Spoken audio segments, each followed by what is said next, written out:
Gentleman's recognized for 5 minutes. Thank you, Mr. Chairman, and appreciate the opportunity to speak.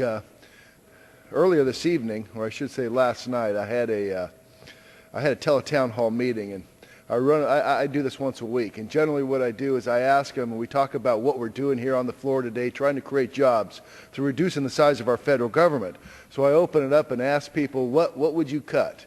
Or send me an email. Go to Heller.house.gov. Hit the prompt button to send me an email. Tell me what you'd cut out of this federal government. And I get obviously numerous responses, as I'm sure most people in this audience would. But I have to tell you, on the top of everybody's list, frankly, is if it's not top 2 or 3, it's in the top 5. It's always to cut foreign aid. Cut foreign aid. So we have an opportunity to do that today. And so what my amendment does is it cuts $211,244,700 from the Multilateral Economic Assistance account in the state foreign operations section. This number is 14.5% of the account. And I'm asked, what's the purpose of the 14.5% of this particular account? Well, it happens to match. 14.5% happens to match the highest unemployment of a state, the state with the highest unemployment in the country. And that state happens to be the state of Nevada, state that I'm from. This money is going to go to debt reduction, and I'd like to talk about what, frankly, is being cut in this particular amendment. Some of us have heard of these organizations, most haven't. For example, we can go to the Global Environmental Facility, GEF. They make grants to help developing countries deal with global environmental problems. We're going to cut the International Development Association from the World Bank. IDA lends concessional rates to low-income countries. What's a concessional rate? That means we're just going to take your tax dollars. World Bank's going to actually loan it for less than you can go down to your own bank to make a loan. So it's kind of a double whammy. We're going to take your money and then we're going to loan it for less than you can actually get the loan yourself. The Clean Technology Fund. It seeks to reduce the growth of greenhouse gas emissions in developing countries.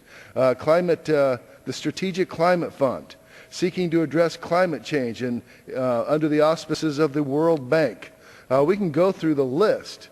Some of them actually quite interesting. The International American Development Bank, Enterprise for the American Multilateral Investment Fund.